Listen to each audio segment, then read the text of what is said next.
everybody, and welcome to the Church of Flames in the Temple of Equality. I'm Erin, and I am the president of the temple, and I'm here again with Clayton Allred, the president of the church. And he's here with us here again because we are going to dive back into where we left off a few weeks ago. If you joined us a couple of weeks ago, then you are aware of the I Ching conversation that we were having in an introduction into its symbolism. And so, if you missed that and you want to learn more, please go back to 2 weeks ago to the Clayton and I, where you should see us both in the thumbnail conversation about the symbolism and kind of opening of the book of the I Ching. And this week we are going to explore a little bit further into it, and probably with a little moments while we grab the book that we'll need, because I'm realizing we do not have it right in front of us. Because we are going to look into some different aspects of the I Ching this week, and where it sits in not only where the church evolution is, but where Clayton has developed his relationship and his experience with it. So thank you for joining us again this week for this conversation on a book that you have been pretty passionate about for quite some time. When did you dive into the I Ching? How long ago was that? Do you remember? 11:47 a.m. on November 30th, 2007. Okay, see? So he knows exactly the day. Do you remember how or what brought you to becoming familiar with this particular book? Like what was going on in my life at that point in time and the significance of being exposed to it, or Just how did it come into your life? Like there must have been an experience, a moment, a conversation, something like we talked about how I had gotten these coins. mm-hmm. And I asked you, what is this? That was my introduction. Okay.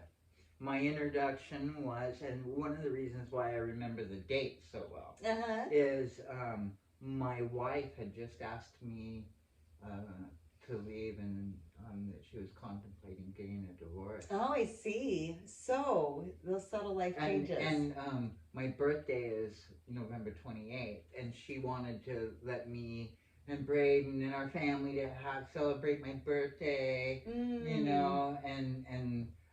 have that experience. And then she asked me, so I instantly called up my friend Caleb, and he's like, yeah, come live with us, like no questions asked. And sure.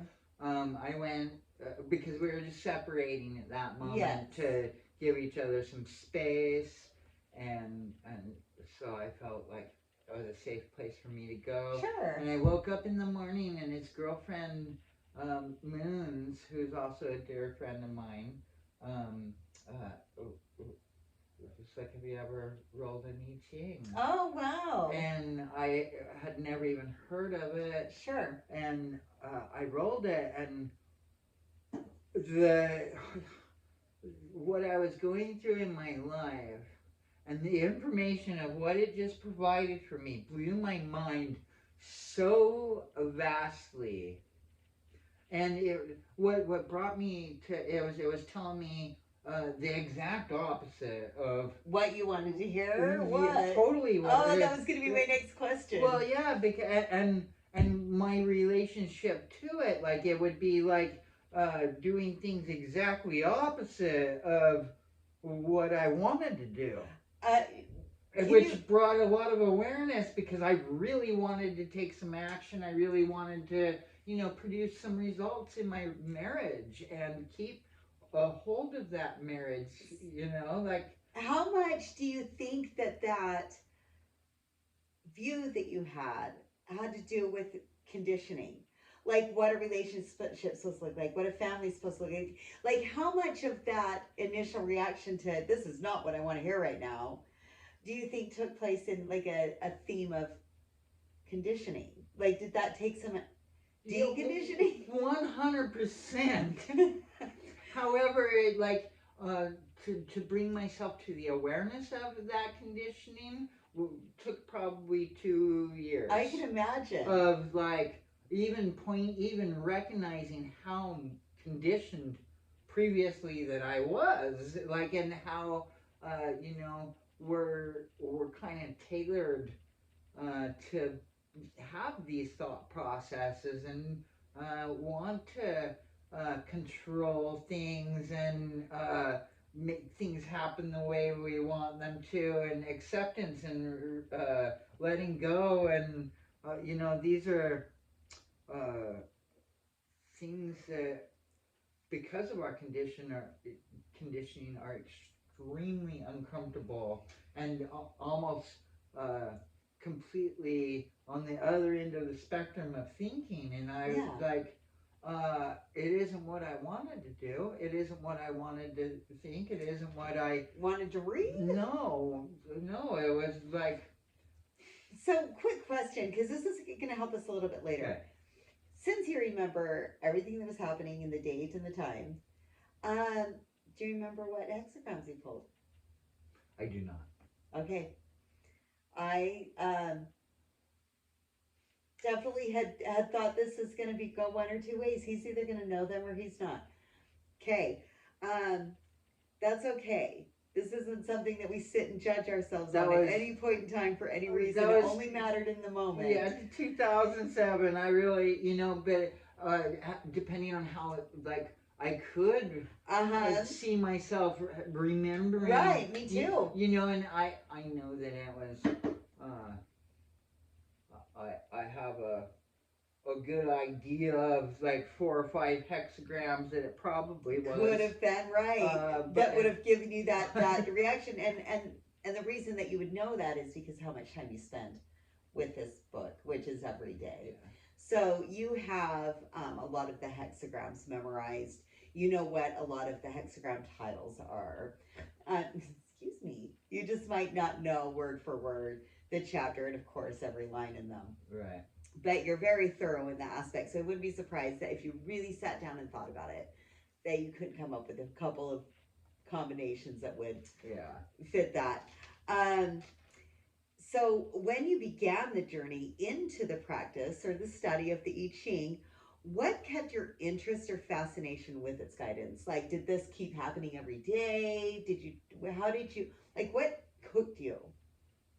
Well, it was that first hexagram really rocked my world, honestly, and I realized at the same, even though it was rocking my world, I still could see and feel the depth of it and the realness of it, and yet it wasn't what I wanted to do.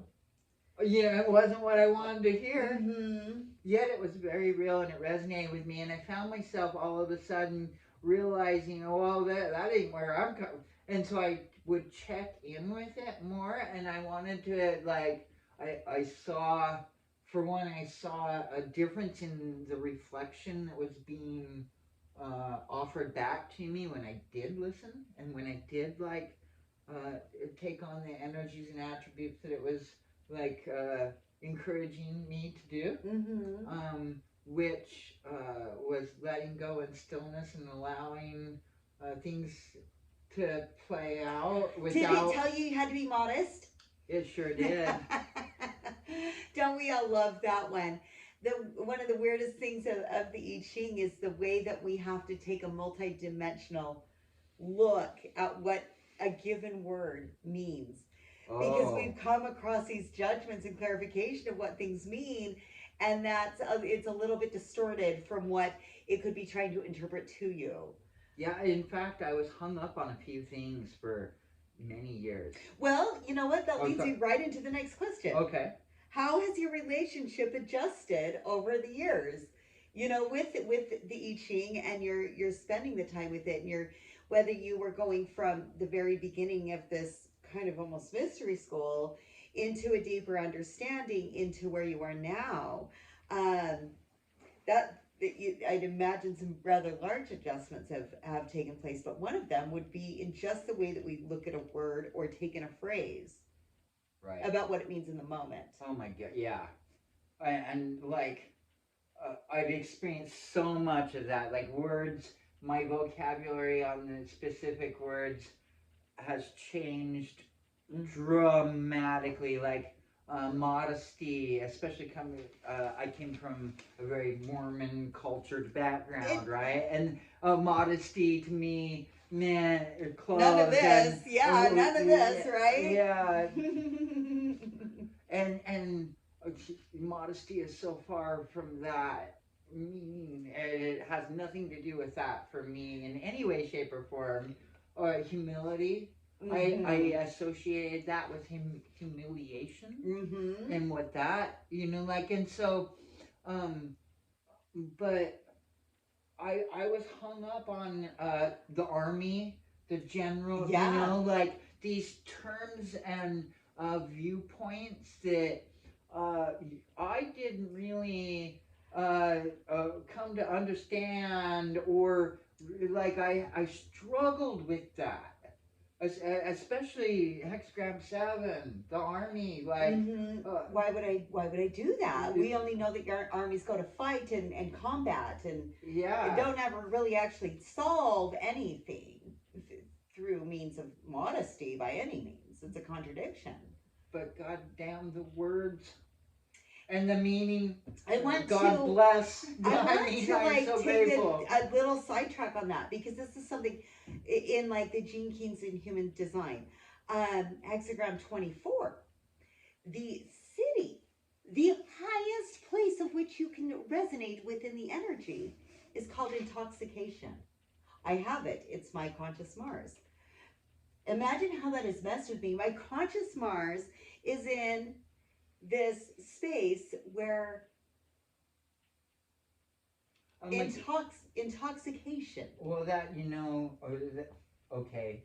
So I see this wave, right? Because I had this for the first 5 years of my experience with the I Ching. I still rolled it every day. Sure. In the first 3 years, especially through my divorce, I was Perfect. rolling it sometimes uh, 6, 7 times I a can day imagine. Mm-hmm. because I was so passionate about how I was gonna respond in the moment, and I didn't like, and I wanted to just check in because what I was doing without the book was not working in Obviously, the yeah, because of where you are. right, yeah, and so I went through that phase with the I Ching, and by year 5, I was like just in a whole different understanding. Like the me, I let go of what I thought those words meant and what I thought that title was, and really gained huge awareness through experience and utilizing the book because it travels with me uh, Everywhere. everywhere. Yeah. and uh, and so, but then when being exposed to the Gene Keys and Richard Rudd, like, and it was like a long time before I used to be like, well, his work matches up with what I have on my mat. I'm interested to see how he came up with the programming partners. Is it because of binary code, or and being the opposite? Like, what was his way that it was certain things in the Gene Keys were discovered, and I let people know, his work totally matches up with everything that I'm doing. But the one thing that I can't like give uh, feedback on, or that I'm not fully in resonance with at the current moment, is his terminology and his vocabulary, like on what he chose as the cities and the gifts and the shadows of how and that's because my vocabulary needed to Yeah. expand. And Exactly. what I once again I thought that certain words meant a certain thing, and boy, The last deeper. thing that a 3D person living on this earth could even concomitate anything to do with the city would be intoxication. It's like the complete opposite. Yeah. Yet it's it's an emotional way of bringing an energy in, and so it was the most resonant word. It is an almost ghastly relationship with the higher, like Right. But most people, including me, up until pretty recently, like within the I'm last still few working years. through it, and I have it. Well, it's like most people couldn't comprehend from their current perspective in life an intoxicating relationship with the divine. Correct. Like that word just can't. Because of you can only relate to things based off of your experience of things for the most part, unless you have a vastly wild imagination or are extremely open.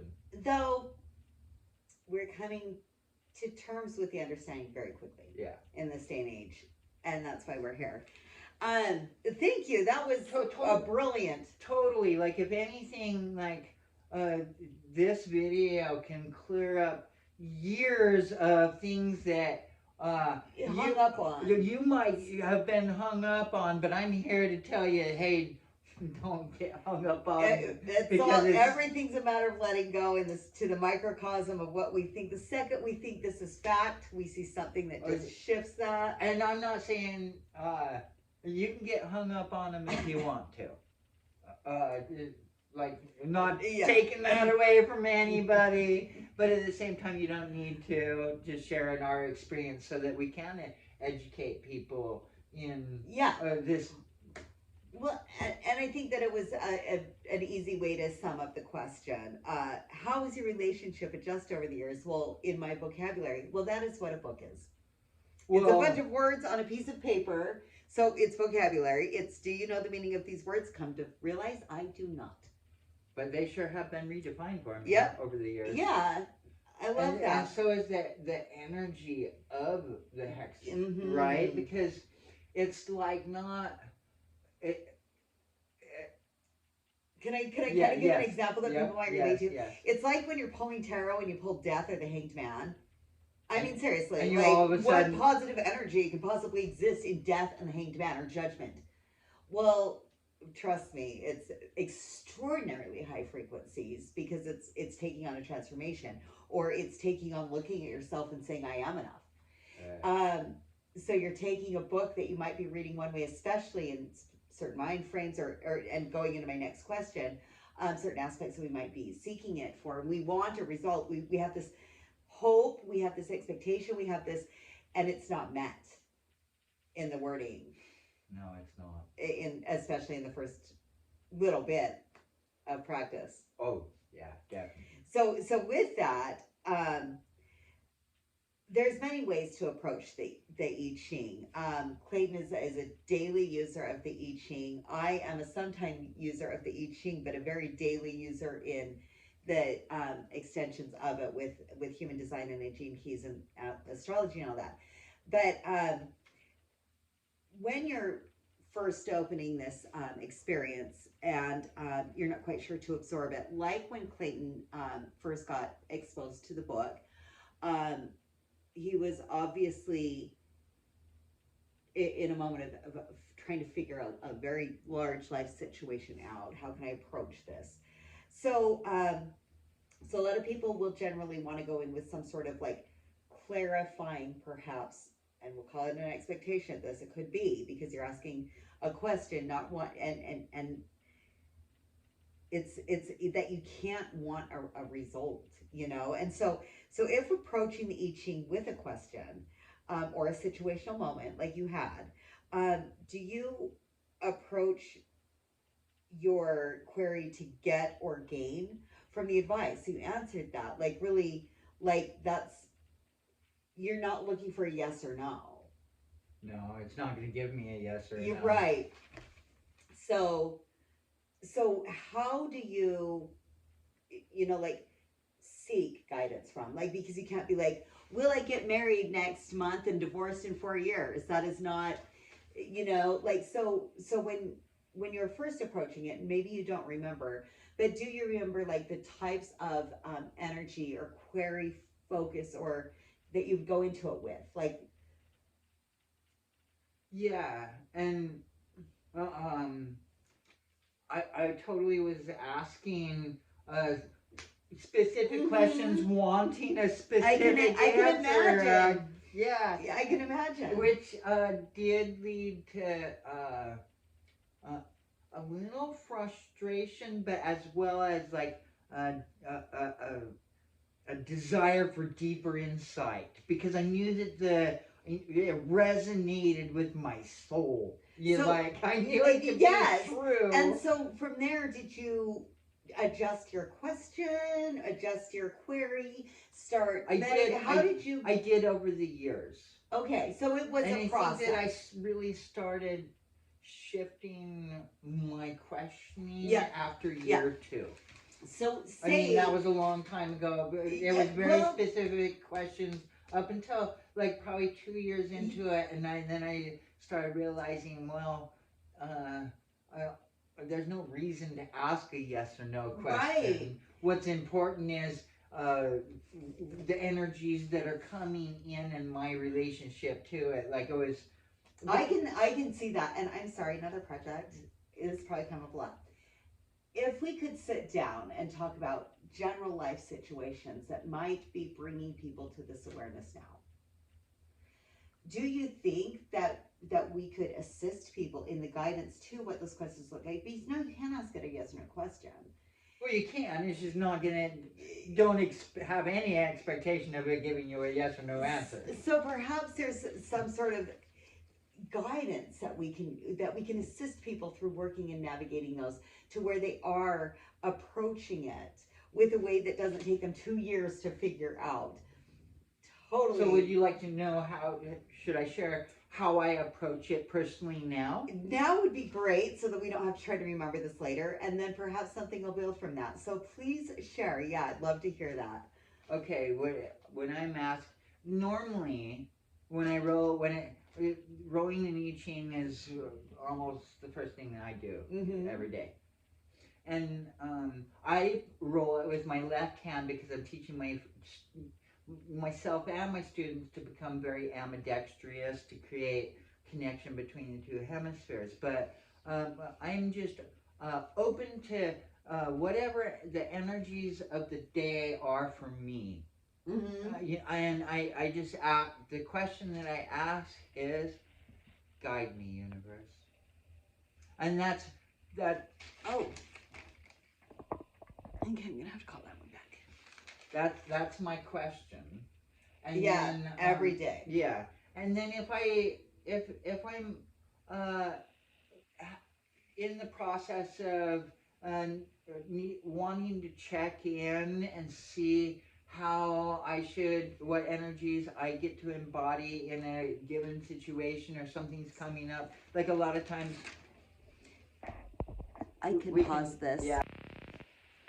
Okay, everybody, sorry, I had a call. It was my son, and so I needed to take it. So thank you for waiting just a minute. Hopefully that edit's okay.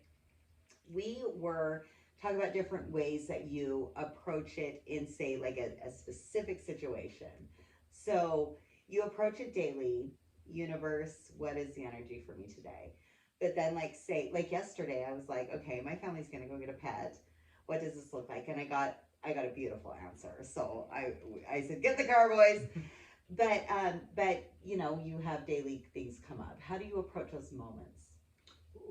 Well, uh, let's say I'm going into a board meeting Okay. or any meeting. Okay. I often, before I'm going to have an important interaction, I roll an I Ching. And the reason I do that is because what I what I'm asking the I Ching in those moments Yes. are, what kind of energy do I need to embody in this meeting in order to have the greatest result? Okay. I think that that's important to say because often I think if I'm going into a meeting, what should my approach be? But the truth is that approach is one of the Yeah. one of the hexagrams. So do you try to avoid using words that maybe, or does that even? I'm not.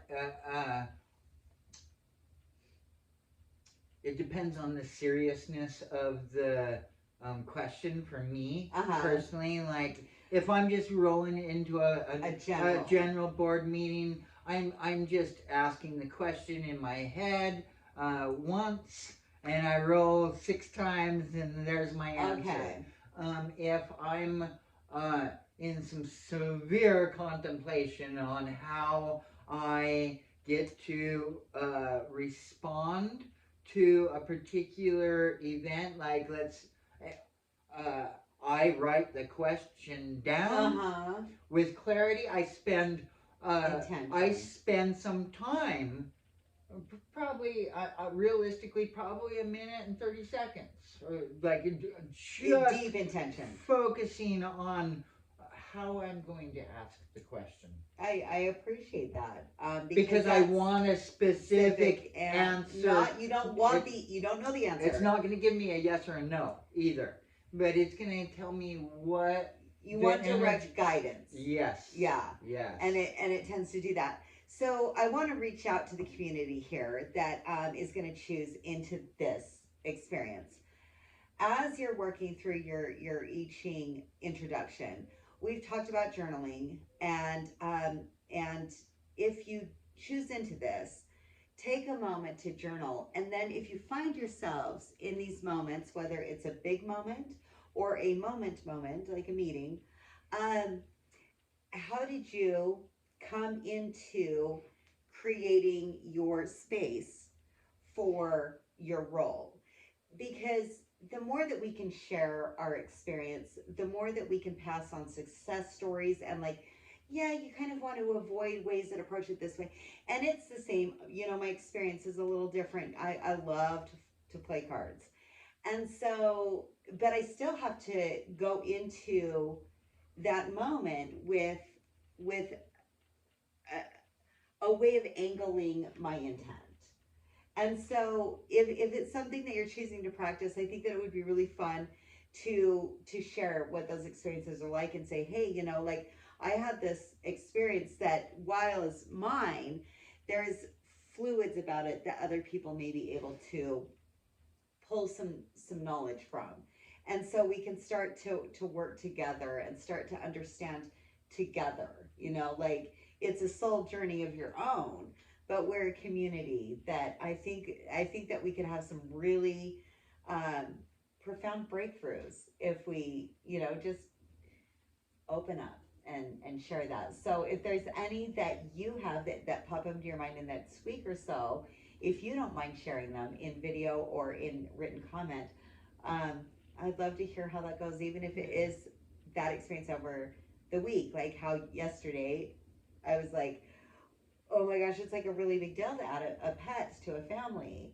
And it was like, get in the car, boys, we're heading out. Yeah, because you And got here. I got 58 too. I had 4 changing lines, but adding a new member to the family makes my family be 4 beings of Lake over lake, the joyous lake, mm-hmm. uh, coming together to like really experience joy and prosperity, and then you got to the receptive Yes. of like yes, Get in the car, get in the boys. car, boys. We're gonna I go mean, pick up meats. and realistically, like when you deepen your understanding to the point of where you're very aware of what this hexagram's energy is, and like it's important to read the changing lines, but at the same time, if you're just looking for a yes or no answer, she didn't need to probably even read it.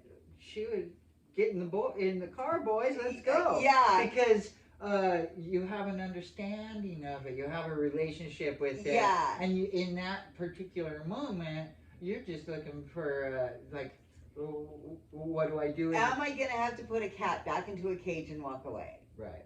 And I didn't. No. No. I don't know where the kitty is, but Kitty's doing fine. So if you're wondering about that, yeah, we have a new member of the family.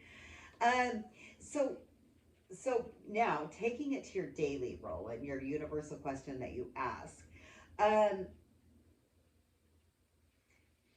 as you're going through your day, how do you recognize or stay in remembering the energy of the day? Like, it's really easy to just totally read it and out the window goes. How do you remember to not respond? How do you remember army? How do you remember as you're going through your day to make it stay relevant and see if that's truly the energy? Oh man, I mean, so I do two different things. Okay. Um, I check back in with it two or three times, like especially if I've shifted or if I've gone through something Ah. that I just like. I know that my energy has changed, Mm-hmm. and so I'll revisit it, and I'll just a lot of times I will um, skim over the hexagram, especially if I'm like in busy, Uh-huh. right? I'll skim over the hexagram, and if anything pops, I'll pay attention to it, and then I'll read my changing lines again. Oh. If I didn't roll any changing lines, See. I'll just read the hexagram again. Yeah, the whole thing. The whole thing. Yeah. Yeah, but if I did roll changing lines, and I'm just I just want to check. I know that my energy's changed. I just don't want to check in before I'm Yeah. about to run out the door, and I'll reread at least the changing Yeah. lines and just check in. A lot of times, uh, if I have the time, I will actually just roll a new hexagram because The shift. the shift. It's the book of changes, and it's changing at all moments in time as well as we are, and the energy's coming. It's not working on your same 24-hour day. No, it is not. But when I do roll on my morning roll, I do find that it is the overall energy of the day, regardless of if I roll other things. Yeah. There are steps within that. Yeah, it's a microcosm kind And of. it's also, I think this is going to be later into, I'm guessing, but it also involves the overall energy of the day, which I'm being conscious and aware of somewhat. Being around you lets me, brings more conscientious awareness to that, more time put on that, you know. Mm-hmm. And, but there is a general awareness, you know. Yeah. Yeah. So again, getting back to the practice for you, that might be a novice at this, been doing it for 20 years, or brand new. Take those notes. And I know I'm the worst. I'm like, I don't need to write it down. I'll remember it now.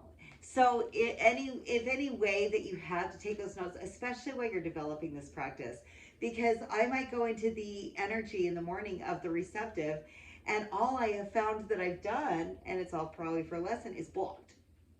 You know, and it's because I was like, oh shoot, I forgot I was supposed to be receptive today, and there I threw up my defenses because of whatever, and now I've totally gone against the own energy that was for me. That's okay. There's nothing wrong with it. But the more that you can take notes of like how that's working through your day, or if you're even paying attention to it, because that's where I run into is I roll my whatever, and then I'm like moving on, and like 5 minutes later I can't even tell you what.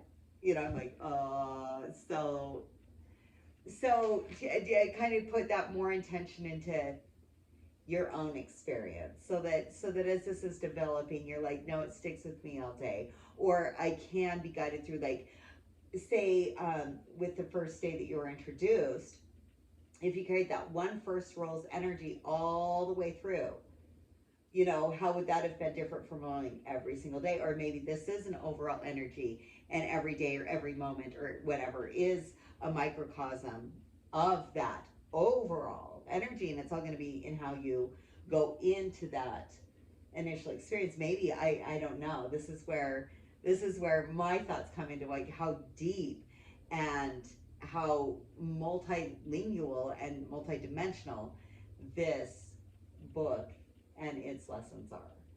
So, Mind blowing. yeah.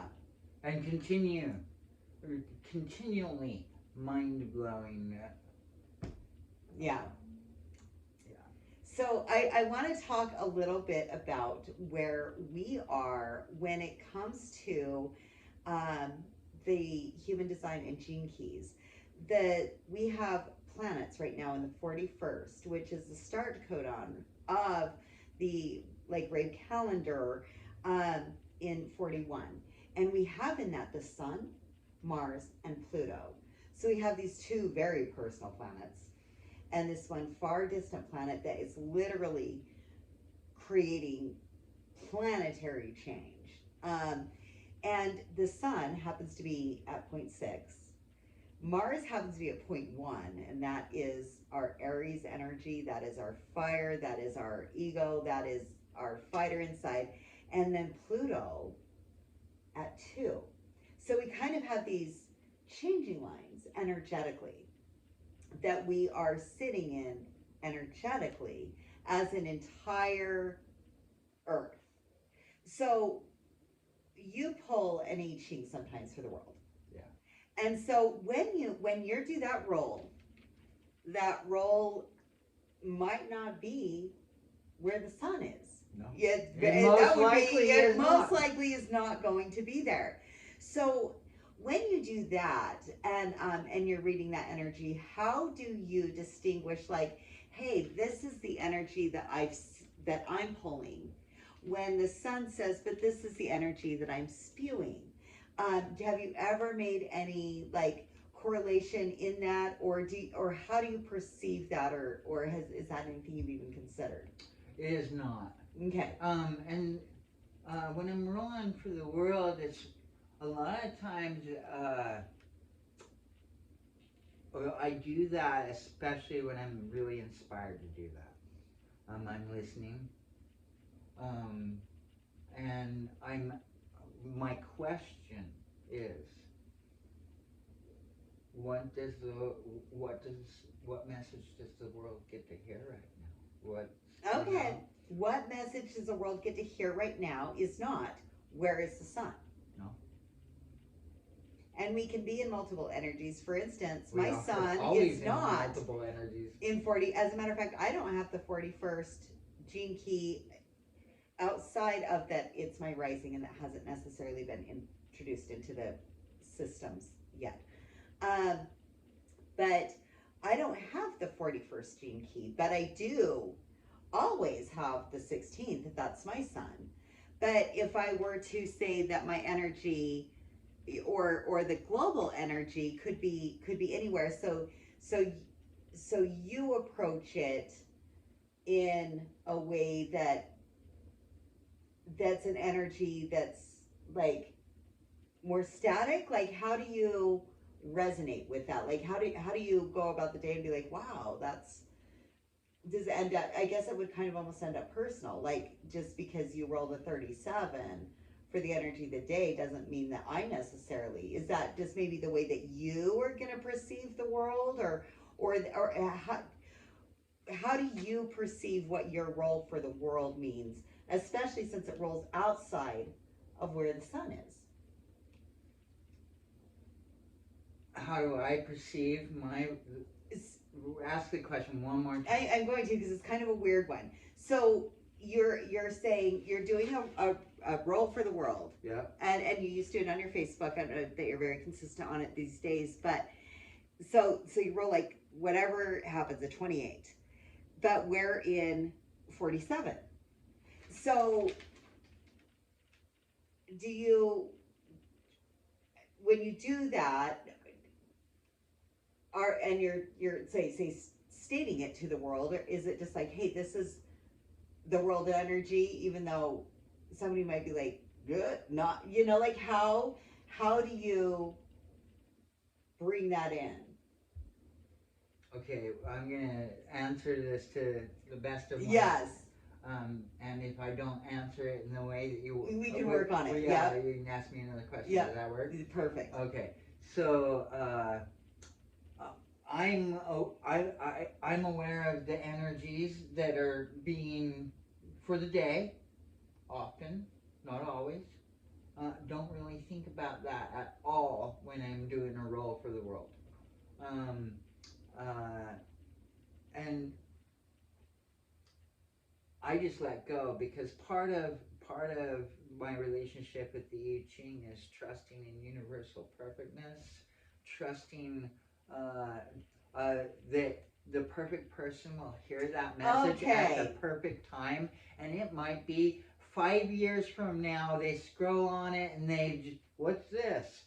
Perfect thing for them to hear at that moment, and Mm-hmm. whoever's uh, needs to hear that will be called to To it. it, I completely. I just have no follow up questions from where I come from and some of the stuff that I do in my day. I have no follow up questions. That makes perfect sense to me. Is that if you're present in a moment, and that moment happens to be somebody is giving the world's energy of the I Ching roll of the day, that is probably your energy, and that's the magic and power of algorithms. Everything that we're moving into, again, I said that Pluto was in the 41st gene key, which is an Aquarius.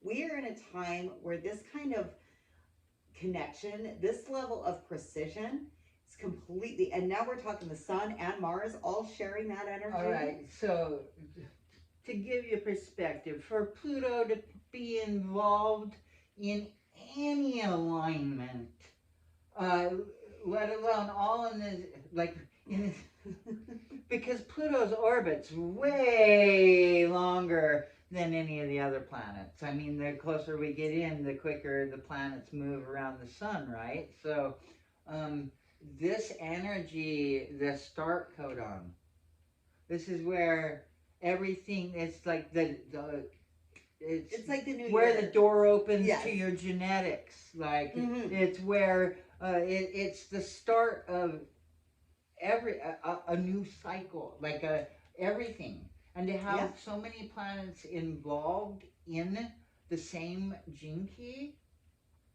hexagram, whatever you want to call it, it originates with the hexagrams. They're also called gene keys.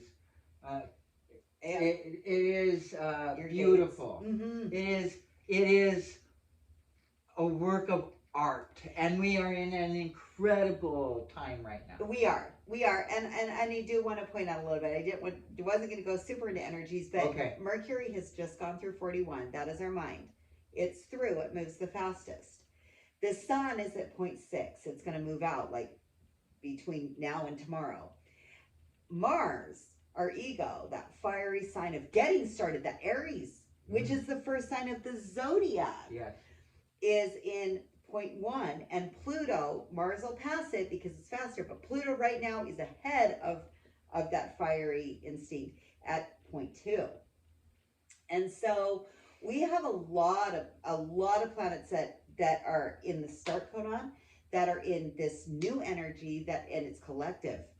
It's collective because the sun's there, and it's collective because Pluto will be there for a very long time. Pluto will be in the 41st gene key for years. Yes, it will. And through those years, Mercury's going to go through it and scrub over it, and it's probably going to retrograde here and there. And there's different aspects to the cycle that's affecting part of Mm-hmm. Pluto, where Pluto is. That's the beauty of and it. and every time that we go through this, we're in one of those changing lines Mm-hmm. with that particular energy, whether you're talking collective, whether you're talking planetary, whether we're talking how that squares your sun, how that conjuncts your Oh moon. yeah, because then when you start looking at it from your own personal chart, then you're looking at it a whole new, and that's really where we start Getting, getting huge amounts we of are value. one, we are equal, we are all in this together, but our stories Are way different. look different, and it really allows, in my perspective, a way to release the weight of judgment, meaning I do not even have space to judge you. I hardly, except for my own Mars, can judge myself because of these complex energies that we're working through. We're not working through our own difficulties and our own struggles and our own addictions and our own sorrows and our own losses and our own gains and our own wins and our own successes. We're also working through these energetic systems that we don't even see or think about. So that's why I wanted to get in and say, how do you remember what your energy of the day is?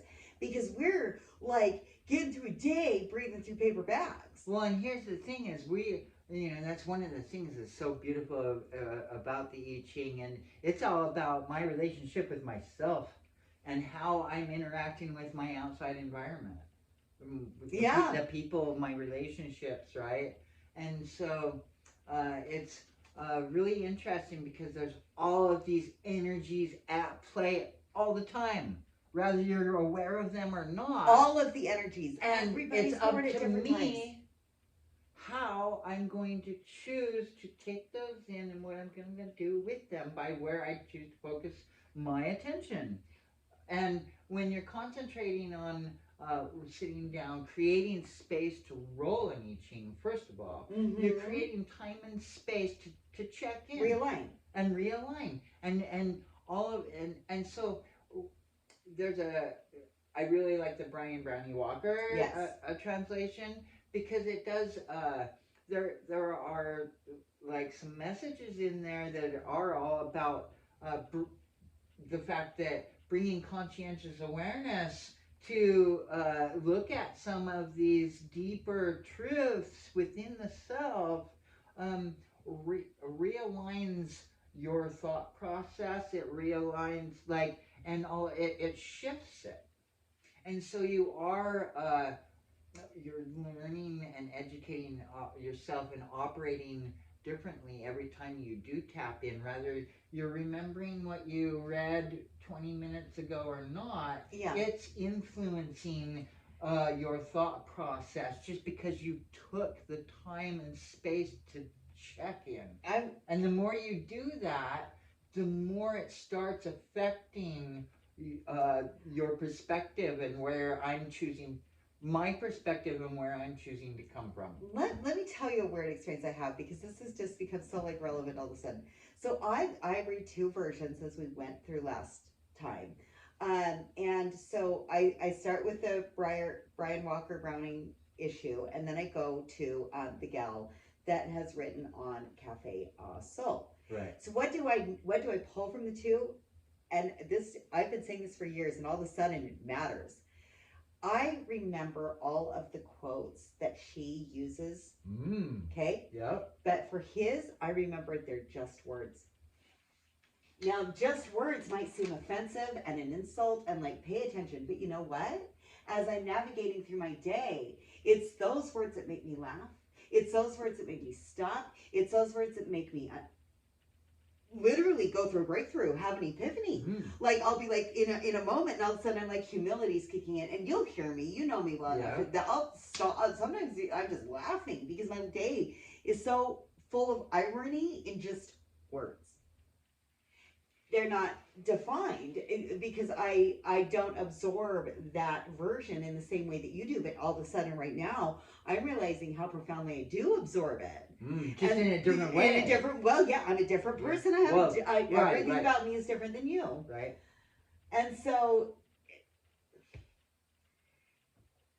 whew, I gotta say this because I'm entering a phase where I am opening myself up to really read a bunch of different translations of the I Ching because I have been attached a bit to my Brian Brownie Walker translation of the I Ching, and it's all about letting go of attachment and exploration. And so here I am, 20 years into my relationship with the I Ching, and I'm exploring different one.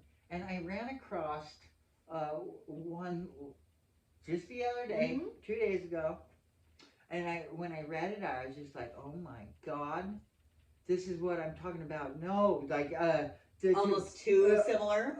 No. Oh, okay. No, it was like, and I don't know the reasoning for it. If it's a Western mind trying to translate or not, I don't know what the block, but it was like kind of like the Tao Te Ching, where the Tao Te Ching's deeply insightful verses that have you contemplate meaning on multiple levels, right? but it was like well, to me, I thought going back, I thought going back to 20 years ago, if I would have been reading this thing, I think I would have been more lost in what it was trying to tell me than anything actually resonating with me. It seemed like I would get caught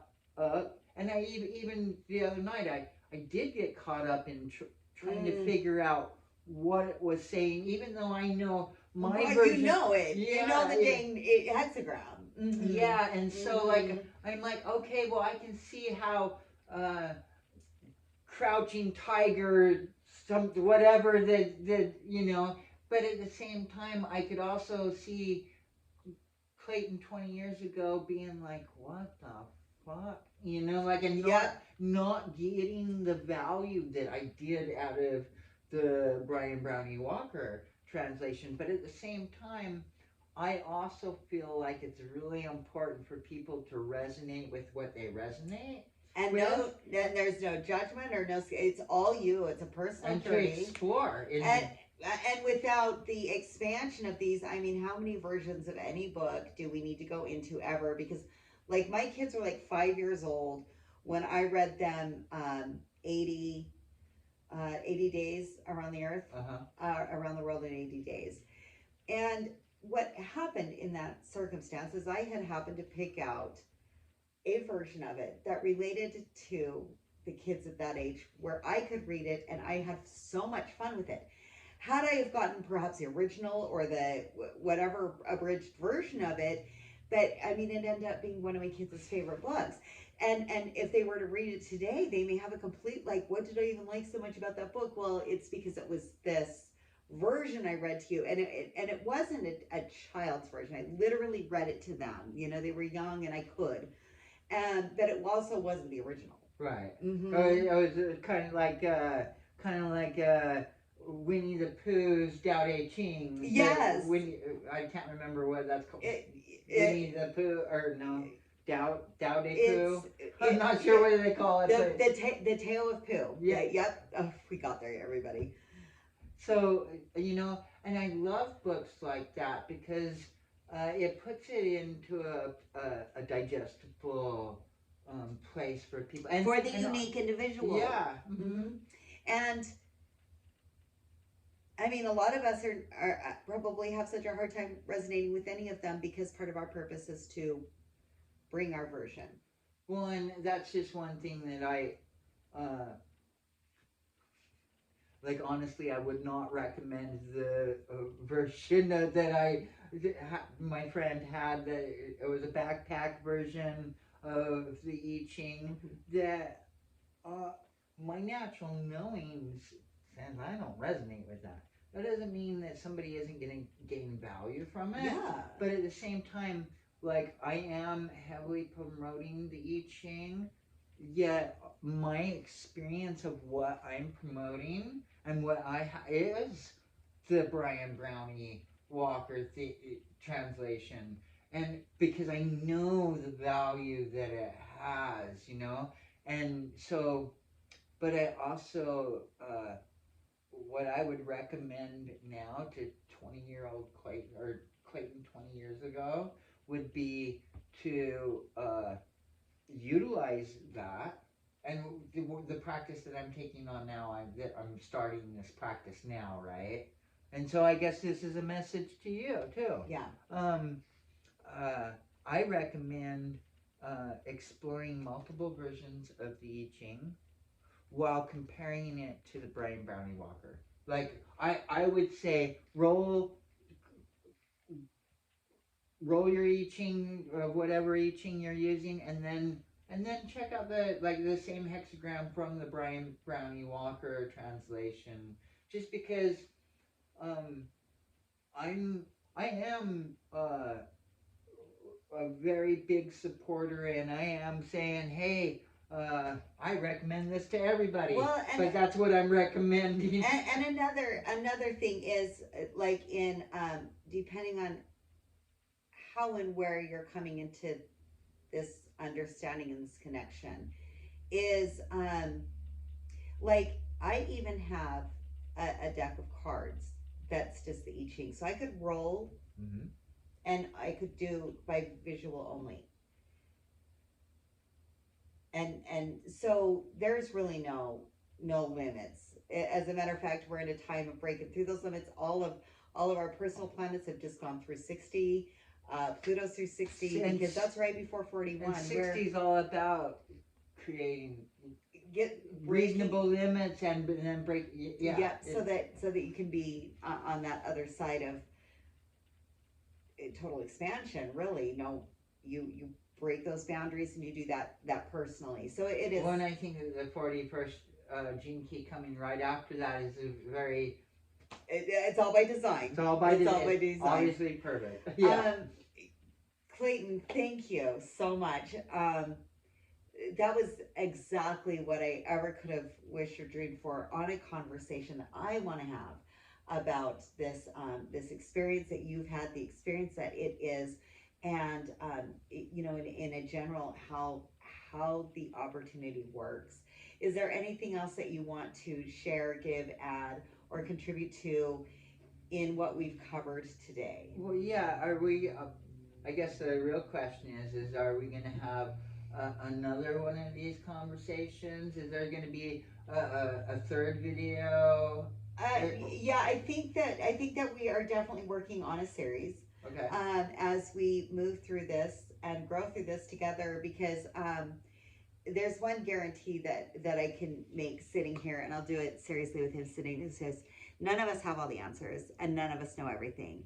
So we're learning together, we're growing together, we're creating together. We are co-creators. We're We exploring are together. antennae on this earth, breathing in, accepting in, and transmuting her light as well as her frequency, as above, so below, and and sharing that experience. And so no, I'd say that we're far from done from an I Ching conversation, and simply just having you here with us on the occasion that I feel like, hey, I know the perfect person that I can sit down and talk to about this as we discuss equality on this planet, which is no easy task. However, it is a gene key. We can all just know that it is an energy, it is a frequency, it is available, it is here, it is existent, and it is my breakthrough, and it is Clayton's purpose. And so I feel very blessed that I get to sit down kind of whenever I want and be able to have these conversations. So I'd say no, we're nowhere near done. I'd say we've given an awesome introduction. I do want to open up the comments to any questions or any guidance or any recommendations or any. Let's start Anything that you would that like to see talk us talk about in this regard. Yeah. Or Because when we come back and do another video, mm-hmm. because I do feel like maybe it's a little too deep right now, but I would like to come back and talk about electromagnetic frequency, quantum physics, and just like the awareness that anything that is alive and producing waveforms has a functionality of reflection in a relationship to the I Ching. And all of those frequencies are going out into what we call reality from every life force. And so we're all interacting with each other, and this is such a beautiful thing because it is all about equality.